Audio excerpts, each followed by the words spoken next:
दोस्तों नमस्कार। दोस्तों आज हम पार्ट 7 कंपाउंड इंटरेस्ट का करने के लिए जा रहे हैं। ये जो 8th क्वेश्चन है इसके अंदर और 9th क्वेश्चन और 10th क्वेश्चन इसमें how to we find out the rate rate कैसे निकालते हैं जब अदर चीज़ें गिवन हो, चाहे प्रिंसिपल गिवन हो, चाहे कंपाउंड इंटरेस्ट गिवन हो, चाहे आपका अमाउंट गिवन हो, चाहे टाइम गिवन हो, तो इनके होते हुए कैसे हम रेट फाइंड आउट करते हैं। ये तीनों क्वेश्चन रेट फाइंड आउट करने के लिए हैं कंपाउंड इंटरेस्ट के लिए। चलो हम डिस्कस करते हैं 8th क्वेश्चन को, 9th क्वेश्चन को, 10th क्वेश्चन को। जो 8th क्वेश्चन है उसके अंदर क्या कहते हैं कि प्रिंसिपल जो गिवन है वो 4,000 रुपये है, यानी कि 4,000 गिवन है। और उसके बाद क्या है, जो हमारे पास कंपाउंड इंटरेस्ट है वो 1,324 रुपये है। और टाइम है, जो टेन्योर है वो 3 ईयर है, यानी कि एन हमारे को जो गिवन है वो 3 ईयर है। यहाँ पर हमें क्या फाइंड आउट करना है, मोस्ट प्रोबेबली हमने रेट फाइंड आउट करना है, कि रेट निकालना है कि किस दर पे इतना पैसा अमाउंट हुआ या इतना पैसा कितना ब्याज मिला। ये ब्याज मिला हुआ है, अगर हम इन दोनों को ऐड करेंगे तो हमारे पास कंपाउंड आ जाएगा टोटल। जैसे 4,000 और 1,324 रुपये को ऐड किया तो हमारे पास जो 1,324 रुपये आए वो 3 साल के लिए हमें किसी को दिया था और इतना ब्याज मिला हमें, और इतने हमारा प्रिंसिपल था, हमें टोटल इतना पैसा मिला। अब हमने रेट फाइंड आउट करना है कि रेट कितने पे दिया था, यानी कि उस इंसान ने वो पैसा कितने रेट ऑफ इंटरेस्ट पे दिया था कि ताकि उसको इतना ब्याज मिला और इतना टोटल उसको मिला। तो हमने रेट फाउंड आउट करना है। अमाउंट का फॉर्मूला जो कि मैंने लास्ट वीडियो में भी बताया था, A is equal to P into में 1 प्लस में आर बाई में 100 इंटू में अपॉन पावर क्या है, N. N here for N का मतलब है यहाँ पे समय, मतलब टाइम, ईयर, भाई कितना ईयर है वो यहाँ पुट करना होता है, यहाँ रेट पुट करना होता है, यहाँ प्रिंसिपल पुट करना होता है, यहाँ अमाउंट पुट करना होता है। अब फर्स्ट ऑफ ऑल आप क्वेश्चन के अंदर देखिए कि आपको अमाउंट गिवन नहीं था, लेकिन हमने अमाउंट बना लिया था कि 4,000 में से 4,000 और इस को 1,324 को हमने ऐड किया तो वो अमाउंट के इक्वल बन गया। तो 1,324 जो 1,324 था उसको मैंने यहाँ लेफ्ट हैंड साइड में लिखा, और जो प्रिंसिपल था उसको यहाँ लिखा 4,000, और फिर 1 प्लस में आर गिवन नहीं है और 100 इसके बारे में लिखा, और इसकी जो पावर है वो 3 किया क्योंकि 3 ईयर के लिए निकालना था। फर्स्ट ऑफ ऑल आपने क्या करना है कि ये 4,000 को इधर लेके जाओ लेफ्ट हैंड साइड की तरफ, तो इसके डिवाइड में आ जाएगा। 4,000 इसके डिवाइड में आ गया, इज इक्वल टू 1 प्लस में आर बाय में 100 इसकी पावर 3। अब जो पावर 3 है, फर्स्ट ऑफ ऑल आप इसको ब्रेक करो, इसको सिंप्लीफाई करो। सिंप्लीफाई का मतलब क्या है, जब जब ऐसी सिचुएशन आए, क्योंकि इसकी पावर 3 है तो हमें ऐसा कोई यहाँ पे फैक्टर लेके आना है और यहाँ पे ऐसा फैक्टर लेके आना है जो कि पावर 3 में कन्वर्ट हो जाए, पावर 3 में कन्वर्ट हो जाए। कैसे, आप इसको कट किया, आपने इसको कट किया, कट करना स्टार्ट किया तो आपने इसको 4 से कट किया, 4 से कट किया तो आपका नीचे 1,000 आ गया। फिर आपने इसको 4 से इसको कट किया तो आपका 1,331 आ गया। अब ये 11 का क्यूब है, अगर 11 को आप 3 बार मल्टीप्लाई करोगे, 11 को 3 टाइम्स मल्टीप्लाई करोगे तो वो आपका 1,331 आता है, यानी कि ये वैल्यू आती है। और 10 को अगर आप 3 टाइम्स मल्टीप्लाई करोगे तो 1,000 आता है, यानी कि आप इसको और इसको जो बाय में गिवन है इसको 11 बाय में 10 का करके क्यूब लिख सकते हो। और इधर जो राइट हैंड साइड है ये तो सेम की सेम है आपके पास, ये सेम की सेम है। अब आप इसको कर दो दोनों साइड क्यूब से डिवाइड करने पे, यानी बोथ साइड हम इक्वल व्यवहार कर सकते हैं। सपोज करो कोई दो ए एंड बी इक्वल है तो मैं दोनों साइड एक जैसा बिहेव कर सकता हूँ, यानी इसको भी 3 से डिवाइड करना है तो इसको भी 3 से डिवाइड करना पड़ेगा।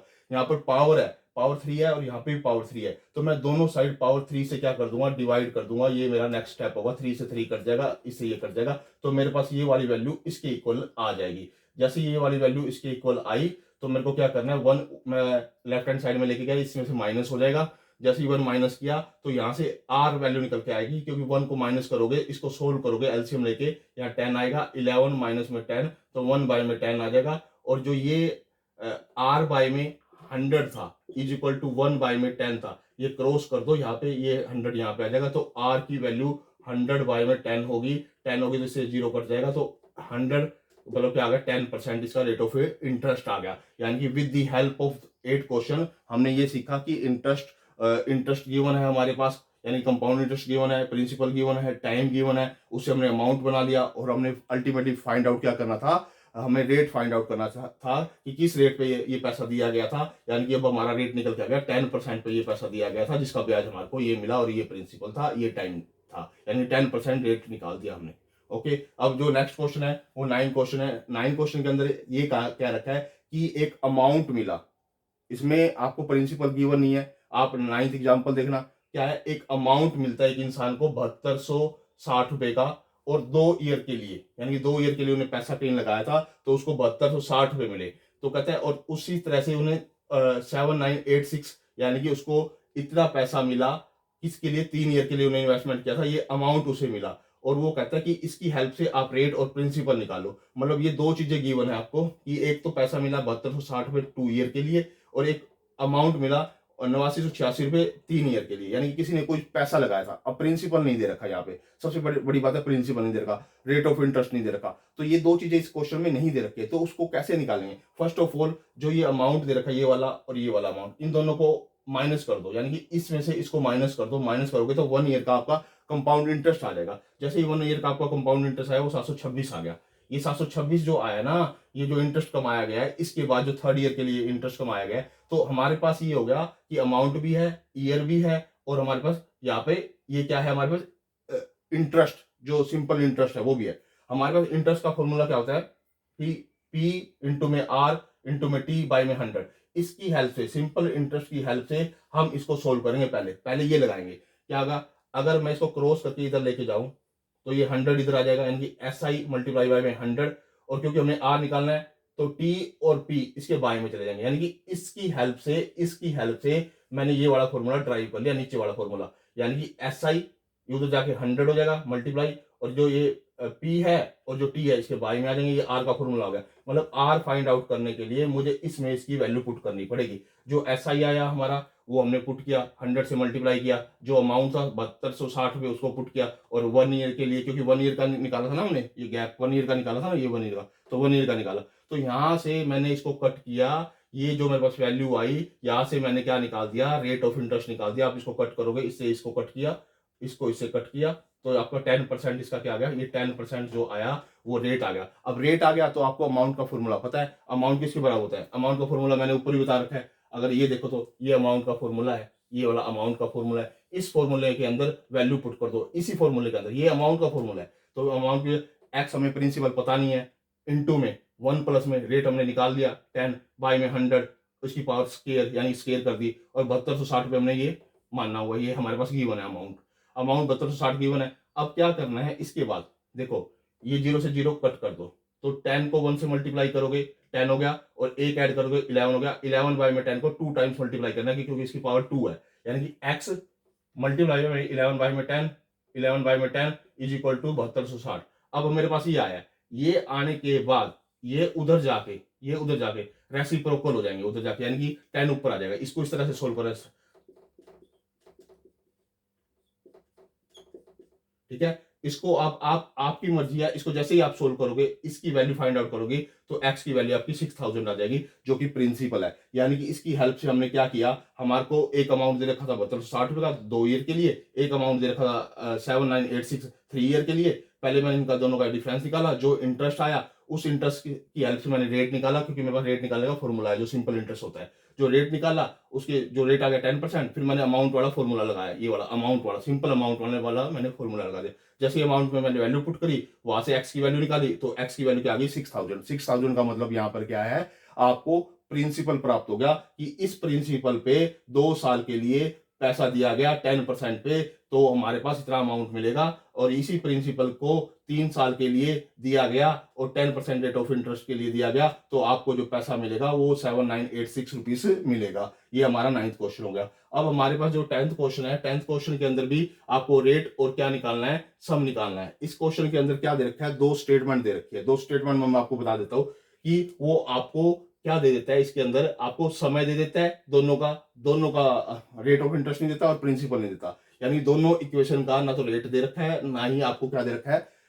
वो रेट भी नहीं दे रखा और आपको प्रिंसिपल भी नहीं दे रखा। दोनों इक्वेशन में देख लो आप। कहता है एक किसी ने ना 8800 रुपए प्राप्त किए, यानी कि अमाउंट उसे 8800 रुपए प्राप्त हुआ 1 ईयर के लिए, उसको ना तो रेट का पता ना अमाउंट का पता। और सेकंड इक्वेशन में वो ये कहता है कि उसको 10,648 रुपए प्राप्त हुए अमाउंट, यानी टोटल उसको पैसा प्राप्त हुआ, और वो 3 साल के लिए दिया था उसने, और उसको ना तो उसको प्रिंसिपल पता ना रेट ऑफ वो पता। यानी कि ये 2 कंडीशन गिवन है, इन 2 कंडीशन को मैंने लिख लिया। फर्स्ट कंडीशन ये है, जो फॉर्मूला होता है हमें पता है, एक्स प्री पी, यहाँ पर आप पी एक्स को मान लो, टी को मान लो, एस को मान लो, टी कुछ भी मान लो, वेरिएबल आपके ऊपर डिपेंड है। या पी है किस्म से आपका प्रिंसिपल मल्टीप्लाई, क्योंकि ये फॉर्मूला होता है ना, तो यही फॉर्मूला लिखा हुआ है, इसमें कंफ्यूज मत होना।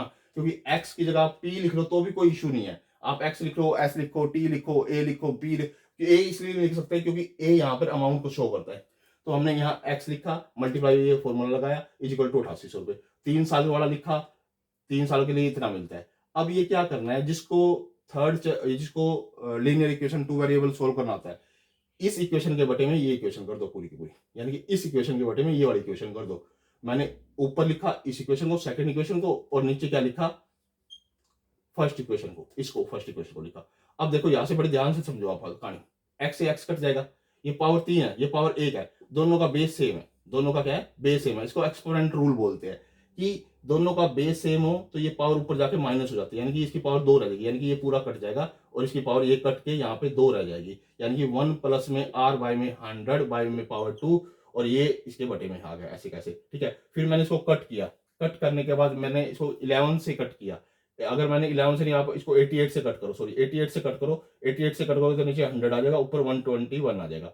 तो ये आपको पता है 121 11 का स्केयर बनता है और 100 10 का स्केयर बनता है, क्योंकि यहाँ पे भी स्केयर था तो मेरे को इसको स्केयर की फॉर्म में लाना था, इसको पूरे को स्केयर की फॉर्म में। तो 11 बाय में 10 का स्केयर हो गया। अब दोनों साइड स्केयर है, देखो मेरे पास, अब स्केयर हटाना है मेरे को, यानी कि डिवाइड कर दूंगा इससे 2 से, इसकी पावर को डिवाइड कर दूंगा 2 से। जैसे 2 से मैंने इसको डिवाइड किया, नेक्स्ट स्टेप पे आपने नेक्स्ट स्टेप पे करना, ये याद रखना कि 2 से 2 कट जाएगा, 2 से 2 कट जाएगा, क्योंकि दोनों इक्वल है, ये दोनों इक्वल है, तो दोनों मैं एक साइड एक जैसा व्यवहार कर सकता हूँ। इस बात को समझ जाओ, ये आपके लिए बेसिक रूल है। यूक्लिड लेमा के अंदर और यूक्लिड थ्योरम के अंदर ऐसी चीजें बताई गई थी कि दो चीजें जब इक्वल होती है उसमें एक जैसा व्यवहार कर सकते हैं, सेम बिहेव कर सकते हैं। तो ये वाली वैल्यू हमारे पास इसके इक्वल आ गई। अब ये 1 उधर जाएगा, माइनस होएगा इसमें से, जैसे ही 1 इसमें से माइनस होएगा, आप इसको सोल्व करोगे एलसीएम लेके, तो यहाँ 10 आएगा, तो यहाँ 11 आएगा, यहाँ 10 आएगा, तो 1 बाय में 10 आया। तो ये 1 बाय में 10 साथ में इसको मल्टीप्लाई करोगे, क्योंकि ये तो यहाँ से हट जाएगा, जब ये इधर चला जाएगा तो ये 1 यहाँ से हट जाएगा। तो जो ये इसको सोल्व करने के बाद, जो 1 बाय में 10 आया, मैंने यहाँ 1 बाय में 10 लिखा, फिर इसके बाद ये क्रॉस करना है, आप इस बात को समझना, इसको क्रॉस करना है, इससे ये कट जाएगा, तो यहाँ 10% आ जाएगा, यानी कि रेट फाइंड आउट ऐसे किया जाएगा, 10% आ जाएगा। 10% जैसे ही आया आपके पास, आपको अब अमाउंट का फॉर्मूला पता है, ये वाला अमाउंट का फॉर्मूला पता है, और ये इसमें आप किसी एक इक्वेशन में वैल्यू पुट, यहाँ वैल्यू पुट करनी पड़ेगी आपको, रेट ऑफ इंटरेस्ट, यहाँ रेट ऑफ इंटरेस्ट 10% पुट किया, ये मैंने पुट किया। अब इससे एक जीरो से एक जीरो कट गया, यानी कि 10 बन गया 10, और ये 11 बाय में 10 इंटू में x इज इक्वल टू 8800। अब ये जो 10 है ये उधर जाके मल्टीप्लाई हो जाएगा ऊपर, और नीचे 11 आ जाएगा। 11 से इसको कट करोगे तो आप क्या आएगा, आपको 800 आएगा, इसको 10 से मल्टीप्लाई करोगे तो 8000 आ जाएगा। यानी कि यहाँ से x हमारा जो प्रिंसिपल है, x यहाँ पर जो रिप्रेजेंट कर रहा है वो प्रिंसिपल है, यानी कि हमारे पास प्रिंसिपल आ गया 8000, और हमारे पास रेट ऑफ इंटरेस्ट आ गया 10 आ गया, जिससे ये दोनों इक्वेशन के बारे में हमें पता लगा। जो गिवन थी, जिसके अंदर अमाउंट गिवन था दोनों इक्वेशन के अंदर, दोनों इक्वेशन के अंदर ईयर गिवन था, पहला 1 ईयर के लिए देता है तो उसको इतना अमाउंट मिलता है, दूसरा 3 ईयर के लिए देता है तो उसको इतना अमाउंट मिलता है। इन दोनों को मैं डिवाइड करता हूँ और इनकी दोनों वैल्यू को डिवाइड करता हूँ, इनको सोल्व करता हूँ। यहाँ से मैं पहले आर निकालता हूँ, आर निकालने के बाद मैं अमाउंट वाला फॉर्मूला पुट करता हूँ, उसमें मैं आर का वैल्यू रखता हूँ 10%, उसको सोल्व करता हूँ, तो एक्स की वैल्यू मेरे पास क्या आ जाती है 8000।